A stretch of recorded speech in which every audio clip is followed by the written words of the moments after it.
হোজাই জিলাৰ লংকা বন বিভাগে আজি এক অভিযান চলাই লংকাৰ 4 নং উদালিৰ পৰা জব্দ কৰে বুজন পৰিমাণৰ অবৈধ চেগুন গছৰ কুণ্ডা। গোপন সূত্ৰৰ পম খেদি বন বিভাগে 4 নং উদালি গাঁৱৰ নৰুল হক নামৰ লোকজনৰ ঘৰৰ চোতালত অবৈধভাৱে মজুত কৰি ৰখা অৱস্থাত উদ্ধাৰ কৰে মূল্যৱান চেগুনৰ কুণ্ডাসমূহ। জব্দকৃত অবৈধ চেগুনৰ কুণ্ডাখিনিৰ বজাৰৰ মূল্য অৰ্ধলক্ষাধিক টকাৰ অধিক হ'ব পাৰে বুলি বন বিভাগে প্ৰকাশ কৰে। নুৰুল হক নামৰ চোৰাং কাঠ মাফিয়াজন পলাতক অৱস্থাত আছে বুলি জানিব পৰা গৈছে। লংকা কাকিৰ বন বিভাগৰ কটকটীয়া অভিযানত আজি বহুবুজন পৰিমাণৰ মূল্যৱান কাঠৰ কুণ্ডা জব্দ কৰিবলৈ সক্ষম হৈছে। লংকাৰ বন বিষয়া নিৰুদ কুমাৰ সুতৰ নেতৃত্বত চলিছিল এই অভিযান।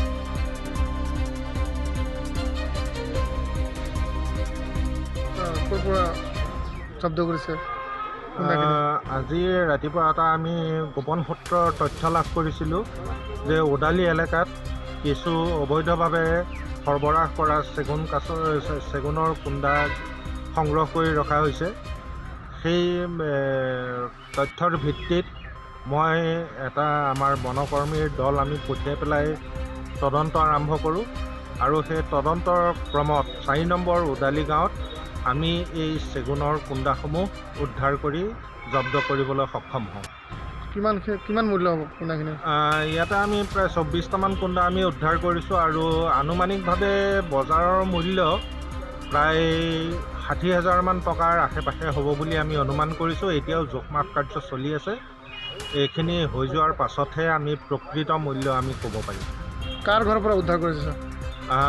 4 নম্বৰ উদালি গাঁৱৰ নুৰুল হক বুলি এজন ব্যক্তি, তেওঁৰ চোতালত আমি খেৰেদি ঢাকি থোৱা অৱস্থাত আমি পাইছোঁ আৰু বৰ্তমান তেওঁক আমি সন্ধান উলিয়াব পৰা নাই, পলাতক অৱস্থাত আছে। তেওঁৰ সম্পূৰ্ণ ঠিকনা আমি উদ্ধাৰ কৰিছোঁ আৰু তেওঁৰ বিৰুদ্ধে আমি জাননী আমি প্ৰেৰণ কৰিম আৰু লগতে আৰক্ষী প্ৰশাসনক তেখেতক কৰায়ত্ব কৰিবলৈ। হোজাই লংকাৰ পৰা বিশ্বজিৎ চন্দাৰ ৰিপৰ্ট, নৱপ্ৰহৰ লাইভ।